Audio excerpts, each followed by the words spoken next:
2003년 5월 25일 앙골라 루안다의 콰투로 드 페버레이루 국제공항. 해가 지기 시작한 저녁, 공항 활주로로 한 비행기가 질주합니다. 공항이라는 장소의 특성상 지극히 일상적인 모습이었지만 관제사들은 패닉에 빠져 혼비백산하였는데요. 그 비행기는 비행 허가를 받지 않은 채 하늘로 떠오르고 있었기 때문이죠. 관제사들은 금세 이 항공기의 정체를 밝혀냈습니다. 바로 2년째 방치 중이던 공항의 골칫덩어리 보잉 727기였는데요. 공항 직원들은 출퇴근마다 한쪽에 우두커니 서 있는 비행기를 보았기 때문에 금세 알아볼 수 있었던 것이죠. 이 비행기는 2000년대 초반 아메리칸 항공의 낡은 비행기를 정리하며 폐기될 위기에 처한 대형 여객선이었습니다. 그러나 항공기 매매 및 임대 전문 업체인 에어로스페이스 세일즈 앤 리싱이 이 비행기를 사들이며 새로운 비행을 위한 준비에 들어갔는데요. 회사의 대표였던 모리 조셉은 이 대형 여객선을 화물 운송용으로 개조하여 사업가에게 판매할 생각이었죠. 2002년 객석을 전부 드러내고 화물을 적재하기 적합한 모습이 된 이 비행기는 새로운 주인을 만날 준비를 마쳤습니다. 실제로 키스 어인이라는 이름의 사업가가 12만 5천 달러의 계약금을 지불하며 구매 의사를 밝혔는데요. 하지만 앙골라 내부에서 사업을 진행해야 했던 어인이 내전으로 인한 신변의 위험을 느끼고 도망치면서 이 비행기는 그대로 공항에 발이 묶여버렸던 것이죠. 그렇게 이 항공기는 어떠한 운행도 관리도 되지 않은 채 공항 한복판에 덩그러니 서 있게 됩니다. 상식적으로 이토록 오래 방치된 항공기가 갑작스레 비행한다는 것은 불가능한 일이죠. 하지만 해당 보잉 727기는 오랜 방치 끝에 정비에 들어갔던 참이었습니다. 엔진 출력 테스트를 위해 연료까지 실어둔 상태였기에 비행 또한 가능한 상황이었는데요. 그리고 2003년 5월 25일 문제의 그날, 활주로 위로 그 비행기가 나타난 것이죠. 움직여서는 안 되는 비행기가 활주로에 나타났다는 연락을 받은 관제사들은 황급히 비행기에 무전을 시도했죠. 지금 누가 비행기를 조종하고 있나? 무전이 전달되는 것을 알고 있다. 허가받지 않은 비행이다. 즉시 그 자리에 선체를 멈춰라. 듣고 있나? 하지만 그 어떤 대답도 돌아오지 않았습니다. 이미 이륙해버린 비행기를 막을 수 있는 방법은 그 누구에게도 없었는데요. 관제사들은 황망하게 하늘을 바라볼 수밖에 없었죠. 관제사들의 거듭된 교신 요청에 의문의 조종사는 응답 대신 트랜스폰더를 강제로 종료해버렸고 직후 대서양으로 진입하면서 추적 신호마저 끊깁니다. 자원과 인력 부족에 시달리고 있던 앙골라는 사건의 수사를 어디서부터 어떻게 시작해야 할지 감도 잡지 못했는데요. 그때 지구 반대편으로부터 의외의 지원군이 급파되었죠. 이들은 미국이 투입한 CIA와 FBI였습니다. 당시 미 정부는 2001년의 9.11 테러의 여파가 가시지 않아 항공기와 관련된 모든 사건에 굉장히 민감하게 반응할 수밖에 없었는데요. 미 정부는 일만의 가능성조차 원천 차단하기 위해 자국 최고의 요원들을 앙골라까지 파견한 것이죠. CIA와 FBI가 이 사건에 투입되었다는 소식에 전 세계가 뉴스 보도를 쏟아내기 시작합니다. 이러한 류의 사고는 항공사, 항공편명, 그리고 사고의 원인을 조합하여 사건을 명명하는 것이 일반적인데요. 하지만 이 사건은 정기 노선이 아니었고 공식 비행도 아니었기 때문에 발생 장소를 이름으로 따 앙골라 보잉 727 실종 사건이라 명명되었죠. 수사기관은 항공기의 행방을 찾기 위해 모든 전력을 집중하며 고군분투했습니다. 그날 오후에 비행기에 정비사가 오르는 것을 보았습니다. 2명이었어요. 한 사람은 항공기 주인이 보냈다고 했고 한 사람은 그 사람이 고용한 잡부라고 했던가?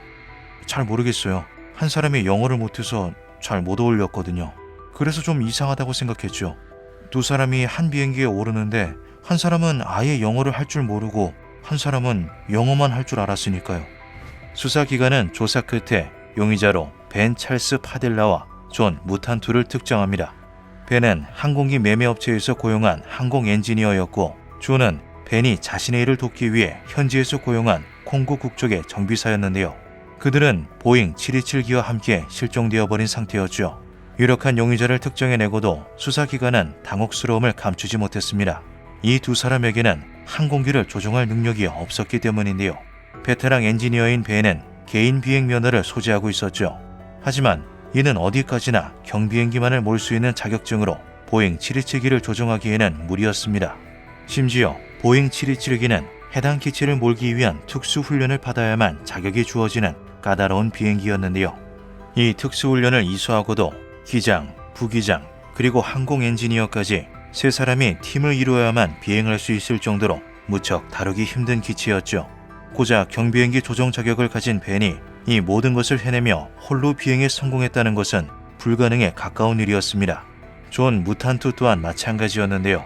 그는 단순한 정비사로 비행 훈련은 받아본 적도 없었죠. 목격담도 착륙했다는 보고도 없는 보잉 727기의 행방에 수사기관은 항공기가 추락했다는 쪽으로 의견을 맞추었습니다. 사라진 보잉 727에는 2,400km를 비행할 수 있는 상당한 양의 연료가 주입되어 있었는데요. 이를 토대로 수사기관은 반경 2,400km 중 비행기가 추락했을 법한 위치를 대대적으로 수색했죠. 하지만 대서양과 정글 그 어디에서도 비행기의 잔해는커녕 파편 하나 발견되지 않았습니다. 정말 말 그대로 증발해버린 것인데요. 아무런 성과 없이 반복되는 수사에 미 정부는 언제까지고 인력을 투자할 수 없다는 판단 아래 2005년 공식적으로 이 사건을 종결해버렸죠. 의문 가득한 미제로 남아버린 사건에 보도를 접한 각국의 전문가들은 다양한 가설을 제기하였습니다. 그중 신빙성 높다고 판단되는 가설은 5가지 정도였죠. 첫째, 항공정비사 벤 파딜라의 자발적 실종이다. 비록 경비행기였다고는 하나 벤 파딜라는 정식으로 비행 훈련을 받은 사람이었는데요. 이 때문에 네티즌들은 벤이 비행기를 탈취 후 거액에 팔아넘긴 뒤 새로운 삶을 살고자 했던 것이 아니냐고 추측하였죠. 실제로 벤은 당시 수천 달러 정도의 신용카드 빚과 미납된 세금을 가지고 있었습니다. 이러한 사실이 밝혀지자 세계 각지의 언론사들은 그의 빚이 마치 결코 갚을 수 없는 천문학적인 빚인 것처럼 보도했는데요. 이에 대해 벤의 형제 조 파딜라는 무척이나 불쾌함을 표했죠. 벤은 베테랑 정비사로 벌어들이는 수입이 결코 부족하지 않았습니다. 게다가 그 정도 빚은 미국 중산층이라면 누구나 가지고 있고요. 그리고 정비가 거의 마무리되었으니 곧 귀국할 거라고 전화도 했습니다. 매우 기대하는 기색이었어요. 벤은 가족에 충실한 사람이었고 약혼녀 아이들을 두고 무책임하게 사라질 사람이 절대 아닙니다. 하지만 사건 발생 며칠 후 기니의 깊은 정글에서 제보된 목격담은 이 가설에 상당한 힘을 더해 주었습니다. 현지인들이 밤늦게 거대한 제트기가 아주 낮게 비행하며 정글 속에 착륙하는 소리와 모습을 보았다고 주장한 것인데요. 일각에서는 두 남성이 비행기를 해체하는 모습까지 목격했다고 밝혔죠. 이에 정글을 살펴보기 위해 곧장 조사대가 파견됩니다. 하지만 그들은 항공기와 연관할 수 있는 어떠한 흔적도 발견하지 못했는데요. 그렇게 제보는 일종의 해프닝으로 막을 내렸죠. 둘째, 보험 사기극이다. 항공기를 소유한 회사인 에어로스페이스 세일즈 앤 리싱은 당시 상당한 재정적 압박을 받고 있었는데요. 공항에 발이 묶인 문제의 비행기로 인해 막대한 금액의 계류비와 수수료를 지불해야만 했기 때문이었죠. 게다가 이 비행기를 새로운 소유주에게 되팔기 위해서 진행한 수리비용, 직원 인건비로도 상당한 돈을 지불해야만 했습니다. 무엇보다 당시 앙골라 정부에서는 미납된 계류비를 이유로 들어 보잉 727기를 압류하고자 했는데요. 처음 항공기를 구매하고 개조까지 한 데 들인 돈과 비교해 보았을 때 이것을 정비 후 판매하는 것보다 추락시킨 뒤 보험금을 받는 것이 금전적으로 훨씬 이득인 상황이 되었던 것이죠. 이 때문에 회사의 대표였던 모리 조셉이 일부러 비행기를 실종시켰다는 가설이었습니다. 하지만 보험회사에서는 파편 하나 발견되지 않았다는 이유로 보험금을 지급하지 않았는데요. 결국 에어로스페이스 세일즈 앤 리싱은 항공기를 잃었을 뿐 그로 인한 보험금은 한 푼도 받지 못한 것이죠. 셋째, 테러를 위한 준비이다. 2001년 미 전역을 공포와 추모의 물결로 밀어넣은 9.11 테러는 다소 허술했던 전 세계의 공항 보안에 비상등을 켜게 만들었는데요. 앙골라는 내전이 끝난 지 얼마 지나지 않아 공항에 투자할 자원이 부족했고 이 때문에 타국에 비해 보안이 상당히 느슨했죠. 이것을 이용한 테러 조직이 마침 정비가 마무리되고 엔진 테스트를 위해 연료까지 넣어두었던 보잉 727기를 탈취했다는 것입니다. 이 사건에 대한 여론의 관심이 사그라들기를 기다리며 비행기를 어딘가 숨겨두었기에 행방 또한 묘연해졌다는 건데요. 이에 누군가는 사라진 보잉 727기가 언젠가는 반드시 움직이는 폭탄이 되어 돌아올 것이라고 말하기도 했죠. 하지만 2005년 공식적으로 사건이 종결이 되었음에도 테러는 일어나지 않았습니다. 무려 20년 넘게 지난 지금까지도 이 항공기를 이용한 무장단체의 테러는 벌어지지 않고 있죠. 넷째, 밀수용 항공기로 사용하기 위해 강탈했다. 2003년 아프리카는 내전으로 인해 상당히 골치를 썩고 있었는데요. 앙골라 북쪽에 위치한 콩고가 아프리카의 세계대전이라고 불리는 제2차 콩고 전쟁을 겪고 있었던 것이죠. 콩고를 포함해 무려 9개국이 참전한 이 전쟁은 콩고의 토지와 함께 경제력을 파괴해버렸습니다. 아이러니한 것은 콩고 땅에 상당한 양의 다이아몬드가 존재했다는 건데요. 참전국들은 보석을 팔아 신식 무기를 구하기 위해 또 다이아몬드를 밀수해 부를 거머쥐기 위해 콩고의 땅을 헤집고 다녔죠. 이 과정에서 육로가 붕괴되었고 따라서 빠른 밀수를 위해서는 비행기가 필요해졌습니다.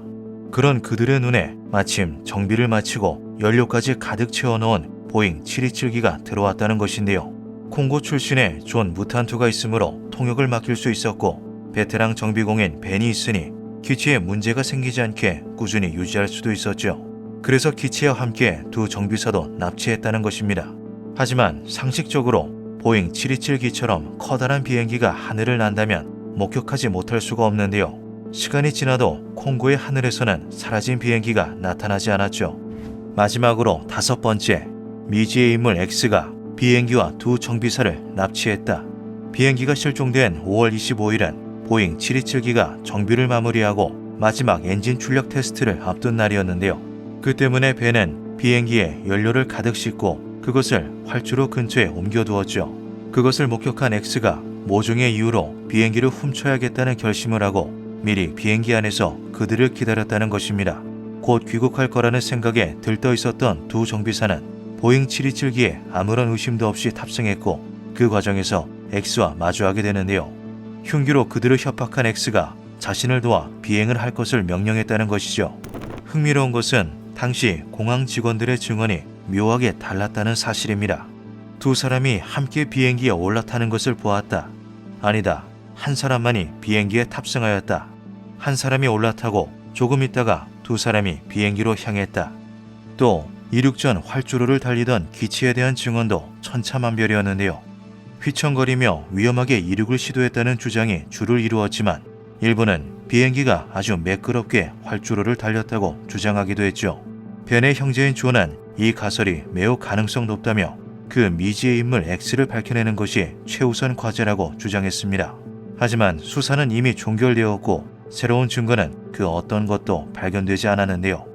사라진 두 정비사의 행방뿐만 아니라 거대한 보잉 727기의 행방도 끝내 밝혀지지 않았죠. 20년이 훌쩍 넘은 지금까지 그날 공항에서 실종된 보잉 727기는 조그마한 파편 하나 발견되지 않았습니다. 일반적으로는 시간이 지남에 따라 해안가로 떠내려오는 잔해가 발견되기 마련인데요. 비행기는 두 사람을 실은 채로 하늘 위에서 완벽하게 사라져버렸죠. 과연 그날 보잉 727기는 대체 어디로 향했던 걸까요? 벤과 존은 훔친 비행기로 막대한 이득을 챙긴 뒤 유유자적하고 있을까요? 아니면 목적한 바를 이룬 X에게 이미 살해되어 버린 걸까요? 진실은 그날 비행기에 탑승했던 두 사람 혹은 세 사람만이 알고 있을 것입니다. 기묘한 밤이었습니다.